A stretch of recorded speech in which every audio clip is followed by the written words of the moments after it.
নমস্কার, কেমন আছেন সবাই? রূপকথার নতুন একটি ব্লগে আপনাদেরকে অনেক স্বাগত জানাই। আজকে ঘুম থেকে ওঠার পর মাম্মামে দুধটা রেডি করে নিচ্ছি। সকালের আমার সমস্ত বাসি কাজ কমপ্লিট হয়ে গেছে। আর এদিকে আমার জন্য একটু গ্রিন টি করে নিচ্ছি। আপনারা অনেকেই আমাকে বলেছেন যে দিদি তুমি কি এখন চা খাও না? হ্যাঁ গো, চা আমি খাই, তবে আগের তুলনায় একটু কম হয়ে গেছে। মাঝে আমি চায়ের নেশাটা ছাড়তে চাইছিলাম, তার কারণ হচ্ছে আমার শরীর অতিরিক্ত হিট হয়ে যাচ্ছিল, যে কারণে নাক দিয়ে না ব্লাড আসছিল। তো সেই কারণে শরীর ঠান্ডা করার জন্য চাটাকে অ্যাভয়েড করছিলাম মাঝে মধ্যে না, আর পারি না, যখন প্রচণ্ড মাথা যন্ত্রণা করে তখন চা খাই। আর দেখুন এদিকে আমি কুমড়ো আর আলু কেটে নিচ্ছি। বাড়িতে এক ফোঁটা সবজি নেই, তো সেক্ষেত্রে এই কুমড়ো আর আলু ছিল, তো ভাবলাম এইটা দিয়ে সকালের ব্রেকফাস্ট আজকে বানাবো। আজকে করব সবজি দিয়ে একটা খিচুড়ি, আর প্রেশার কুকারের মধ্যেই করব, খুব তাড়াতাড়ি হয়ে যায় আর খুব টেস্টিও হয়। আর হাঁড়িতে করলে না অনেকটা সময় যায়, সাথে কিন্তু গ্যাসটাও অনেকটাই পড়ে, তাই না? আপনারা আমার কাছে অনেকেই জিজ্ঞাসা করেন যে দিদি কিভাবে ভিডিও আপলোড করব, কিভাবে ট্যাগ দেবো, থাম্বনেল দেবো, কিভাবে ডেসক্রিপশন সাজাবো। তো সেই নিয়ে আজকে বেশ কিছু কথা বলবো। যারা আমার চ্যানেলে নতুন আছেন তাদের একটু হেল্পফুল হবে। প্রথমত আমি বলবো কোয়ালিটিফুল কন্টেন্ট দেওয়ার জন্য তুমি যদি রোজ ভিডিও না দিতে পারো, রোজ দেবে না, তুমি একদিন অন্তর একদিন ভিডিও দাও, কিন্তু সেটার মধ্যে যেন একটা কন্টেন্ট থাকে। এবং তুমি যদি রোজ ভিডিও দাও সেটাও তোমার রেগুলারিটি, যদি তুমি একদিন অন্তর একদিন ভিডিও দাও সেটাও তোমার রেগুলারিটি। আর এই রোজ ভিডিও দেওয়া বা রেগুলারিটিটা মেনটেন করতে হবে। তুমি আজকে দিলে, দুদিন পরে আবার দিলে, আবার এক সপ্তাহ পরে দিলে, আবার 15 দিন পরে দিলে, এরকম করলে কিন্তু হবে না। তুমি যেভাবেই রেগুলারিটিটা সেট করবে তোমাকে কিন্তু সেইভাবেই ভিডিও আপলোড করে যেতে হবে। সেকেন্ড হচ্ছে তুমি এখন যে ট্রেন্ডিং ট্যাগগুলো আছে তুমি সেগুলো দিতে পারো। তারপরে তুমি ডেসক্রিপশন সাজাতে পারো। তুমি যদি হাউসওয়াইফ হও তাহলে হ্যাশট্যাগে কিন্তু বেঙ্গলি হাউসওয়াইফ, ডেলি ব্লগ, এই সমস্ত হ্যাশট্যাগুলো কিন্তু ডেসক্রিপশানে দিয়ে সাজাতে পারো। আর ট্যাগের কথা বলবো, ট্যাগ কিন্তু অবশ্যই দেবে, প্রত্যেকটা ভিডিওতে ট্যাগ কিন্তু দিতে হবে। ট্যাগের মাধ্যমে কিন্তু মানুষের কাছে পৌঁছায়। আর ইউটিউব তো অবশ্যই রেকমেন্ড করলে তো আরও পৌঁছাবে, তো ট্যাগ কিন্তু দেবে। তোমার যে কন্টেন্ট, তুমি প্রত্যেক দিন ভিডিওতে কন্টেন্ট নিশ্চয়ই আলাদা হচ্ছে, প্রত্যেক দিন কন্টেন্টের ভিতরে কি আছে, কি দেখিয়েছো, তার উপরে বেস করেই কিন্তু তুমি ট্যাগ দেবে। এইভাবে দিয়ে দেখো, অবশ্যই সাকসেস হবে। সাথী আমাকে কমেন্ট করেছে দিদি আমি রোজ 2টো করে শর্টস ভিডিও পোস্ট করি আর মাঝে মধ্যে ব্লগ ভিডিও পোস্ট করি। ব্লগ ভিডিওতে সেই রকম ভিউজ আসে না, কিন্তু শর্টস ভিডিওতে মোটামুটি ভিউজ আসে। তাহলে কি করব দিদি, শর্টস ভিডিও করব নাকি লং ভিডিও, একটু বলো। তোমার যদি শর্টস ভিডিওতে বেশি ভিউজ আসে আমি বলবো তুমি শর্টস ভিডিও দাও। আর সত্যি কথা বলতে যেটা একদম বলতেই হবে সেটা হচ্ছে, শর্টস ভিডিও যদি তুমি বানাও 1 লাখ যদি ভিউজ না আসে না, তাহলে কিন্তু সেই ভিডিওটা থেকে কোনো ইনকাম হয় না। এই 2-3 হাজার ভিউজে কোনো রকম শর্টস ভিডিওতে ইনকাম হয় না। তবে তুমি যদি বলো যে তোমার শর্টস ভিডিও থেকে ভিউজ আসছে, তুমি শর্টস ভিডিও দিতে থাকো, 1-2 দিনে ভিউজ উঠবে না, এটা কন্টিনিউ করতে হবে, তারপরেই কিন্তু ভিউজটা আসবে। আর এদিকে দেখুন আলু কাটা দেখে বুঝতেই পাচ্ছেন আজকে বাড়িতে একটু চিকেন নয় মাটন হবে। হ্যাঁ, মাটনই হবে। আগের দিন ঈদ ছিল, ভাবি মাংস দিয়ে গেছিলো, আর আগের দিন আমিও কিছু মাটন রেখে দিয়েছিলাম, তো ভাবলাম 2টো মাটন একসাথে আজকে রান্না করব। আর এদিকে সবজিগুলো কাটতে কাটতে আমার খিচুড়িটাও হয়ে গেছে, আর সাথে করে নিয়েছিলাম ডিম সিদ্ধ। মেঘা মণ্ডল দিদিভাই আমাকে কমেন্ট করেছে আমি তোমার থেকে অনেক ছোট, তুমি আমাকে বোন বলে ডেকো। তো ঠিক আছে মেঘা বোন, এবার থেকে আমি তোমাকে বোন বলেই ডাকবো। আমি ভালো আছি, খুব ভালো লাগলো ভিডিওটা, thank you Megha.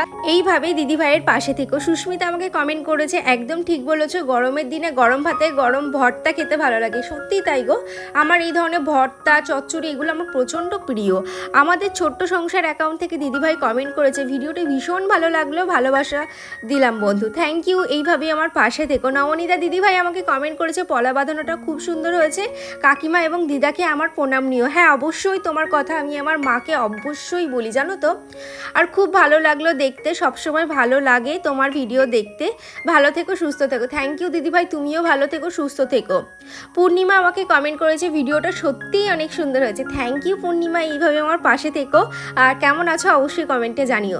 Swarnali Karmakar account থেকে দিদিভাই আমাকে কমেন্ট করেছে ফার্স্ট লাইক এবং ফার্স্ট কমেন্টে, থ্যাংক ইউ দিদিভাই, এইভাবে আমার পাশে থেকো। আর এদিকে দেখুন আপনাদের কমেন্ট কমেন্টগুলো পড়তে পড়তে এদিকে আমার মশলাটাও বাটা হয়ে যাচ্ছে। আপনারা অনেকেই বলেছেন তুমি রোজ রোজ শিলনোড়ায় কেন বাটো, তুমি তো মিক্সিতে বাটতে পারো, তোমার তো মিক্সি আছে। তো মিক্সিতে না এই কটা জিনিস আর বাটতে ইচ্ছা করে না, আর মিক্সিতে না খুব ভালোভাবে পেস্ট হয় না, আর শিলনোড়ায় খুব সুন্দরভাবে বাটা হয় আর রান্না কিন্তু টেস্টও আসে আলাদা। আর তোমরা অনেকেই জিজ্ঞাসা করেছো এই শিলনোড়াটা কি তোমার অনেক আগের? তো এই শিলনোড়াটা কিন্তু আমার দিদি শাশুড়ির, আর এটা কিন্তু সিমেন্টের শিলনোড়া নয়, এটা কিন্তু পাথরের শিলনোড়া। সেই জন্য দুটো তিনটে বাটাতেই কিন্তু মিহিভাবে আমার পেস্ট হয়ে যায় সমস্ত মশলা। আর এদিকে দেখুন লাল লাল করে আলু ভেজে নিয়েছি, আর মাটনের আলু যদি একটু বড় না হয় তাহলে কিন্তু একদমই ভালো লাগে না। মাম্পি বিশ্বাস দিদিভাই আমাকে কমেন্ট করেছে, দিদি আমি তোমার সেই পুরনো ভিডিওগুলো দেখছিলাম, সত্যি যে আজ তুমি কত খুশি। এই খুশিটার পিছনে কিন্তু অনেক কষ্ট ছিল, অনেক চোখের জল ছিল, সেই জন্যই হয়তো আজকে ভগবানের আশীর্বাদে, তোমাদের আশীর্বাদে আমি আজ এই জায়গায় আছি এবং ভবিষ্যতে আরও ভালো কিছু করার চেষ্টা করব। মৌ লাইফস্টাইল অ্যাকাউন্ট থেকে দিদিভাই আমাকে কমেন্ট করেছে, আজ রাতে তোমার ভিডিও দেখছি, দুপুরে দেখা হয়নি, আমার ভীষণ ভালো লাগে। থ্যাংক ইউ মৌদি, এইভাবে আমার পাশে থেকো। পূজা আমাকে কমেন্ট করেছে খুব সুন্দর হয়েছে হাতের বলা বাঁধানোটা, তোমার ব্লগের জন্য প্রত্যেক দিন অপেক্ষা করে থাকি, এই মনে হয় তুমি একটা নতুন ভিডিও দেবে, নতুন কোনো জিনিস দেখবো, নতুন কোনো রান্না দেখবো।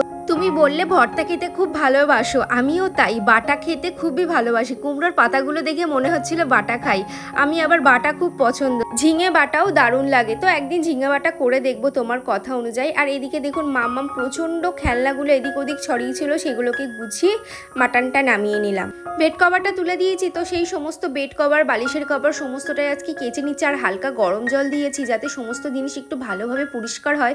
আর আমি বেশিক্ষণ রাখতে পারি না, সেই জন্য আর রাতে ভিজিয়েও রাখি না আমি জামা কাপড়, আর সেই জন্য দেখো। আর গামছাগুলো তো অবশ্যই কাচা উচিত, সপ্তাহে একদিন করে আমি গরম জল দিয়ে গামছা অবশ্যই কাচি। প্রিয়াঙ্কা গাঙ্গুলি দিদিভাই আমাকে কমেন্ট করেছে, তোমার ভিডিও দেখলে আমার খুব ভালো লাগে, মন ভরে যায় দেখলে, তোমার স্কিন কেয়ারটা বলো এই গরমে। অবশ্যই আমি আমার স্কিন কেয়ারটা আপনাদের সাথে শেয়ার করবো, এই গরমে কিভাবে আমি স্কিন কেয়ার করছি। নাসরিন বোন আমাকে কমেন্ট করেছে, দিদি তোমার ভিডিওগুলো বারবার দেখতে ইচ্ছা করে, খুব সুন্দর হয় তোমার ভিডিওগুলো, ওয়েট করে থাকি তোমার ভিডিওর জন্য। থ্যাংক ইউ নাসরিন, এইভাবে আমার পাশে থেকো। নাজিনাস ব্লগ অ্যাকাউন্ট থেকে দিদিভাই আমাকে কমেন্ট করেছে, অনেক ভালো লাগলো আপু ভিডিওটা, খুব ভালো হয়েছে, লাইক দিয়ে দেখে নিলাম। থ্যাংক ইউ গো, এইভাবে আমার পাশে থেকো। আর তোমাদের এই ছোট ছোট কমেন্ট এবং ভালোবাসার জন্য আমি মনের জোর নিয়ে ভিডিও বানাই। দেখুন ঘরদোর মোছা হয়ে গেছে, এখন স্নান করে পুজো দিয়ে এখন চলে আসলাম খাওয়া দাওয়া করতে। আর এইদিকে দেখুন গাছগুলোকে এখানে রেখেছি, আর একটু জলও দিলাম। দুপুরবেলা খাওয়া দাওয়া করার পর ওপরে ঘরে চলে আসলাম, আর সমস্ত গাছগুলোকে না আমি ঘরের মধ্যে রাখছি, তা নাহলে রোদে সবকটা গাছ আমার একদম শেষ হয়ে যাচ্ছে। পাতাগুলো দেখলাম একদম কালো কালো হয়ে যাচ্ছে মাথার দিকটাতে।